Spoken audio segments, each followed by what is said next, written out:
JFK has so many gears and wheels within wheels within wheels. Its complexity almost rivals the architectural complexity of an ancient Antikythera mechanism, a complexity even Oliver Stone could not deconstruct fully. A lot of materials come to light since his landmark film. It's only recently that Cosa Nostra accounts of sufficient provenance have strongly suggested that the mechanics of the hit itself were controlled by Carlos Marcello, with Santos Trafficante supervising the French connection assassins of the Guerrini Corsican clan in Marseille. All evidence and narrative coalesces to a coup d'etat set in motion by Alan Dulles and Majestic 12. JFK traveled with James Forrestal to Germany immediately after World War II, and this Forrestal's protege must have been read into what came to be known as the German Breakaway Civilization. So when JFK demanded the Majestic files in 1963, Dulles knew what time it was.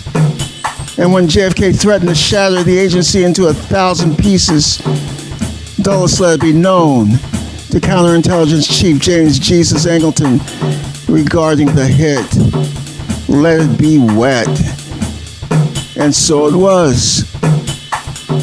A frangible bullet fired by Lucien Sarti, aka the Jackal of Day of fame, from the grassy knoll sent a fragment of JFK's skull flying up in the air.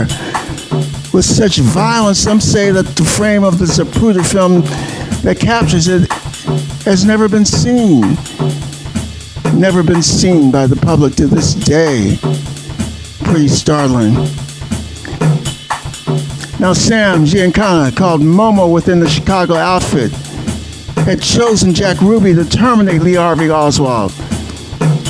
No one talks much about the Jack Ruby trial, but Dorothy Kilgallen played hooky from What's My Line and was there in court every day, furiously taking copious notes for a book she said would blow the roof off the most famous unsolved murder case there ever was or ever will be.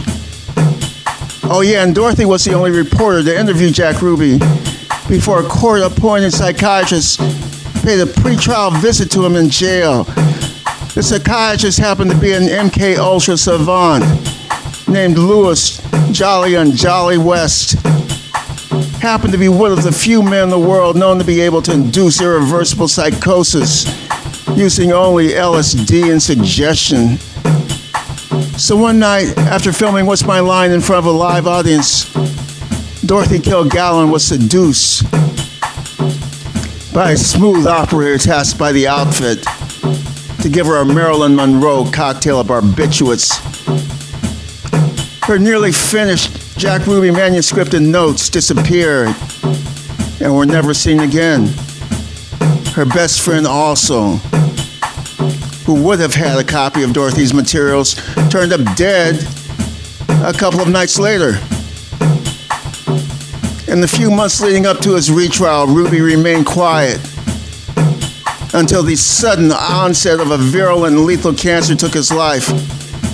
He became one of the hundreds of people in the days, weeks, and months that followed that died suddenly, violently, or exotically. People who saw too much, heard too much, talked too much, or knew too much. Even Momo had to go after being subpoenaed by the Senate Select Committee on Intelligence.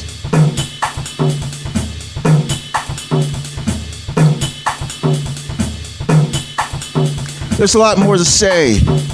LBJ's Texas Mafia was about to be exposed in the same Life magazine cover that instead carried a somber memorial portrait of JFK.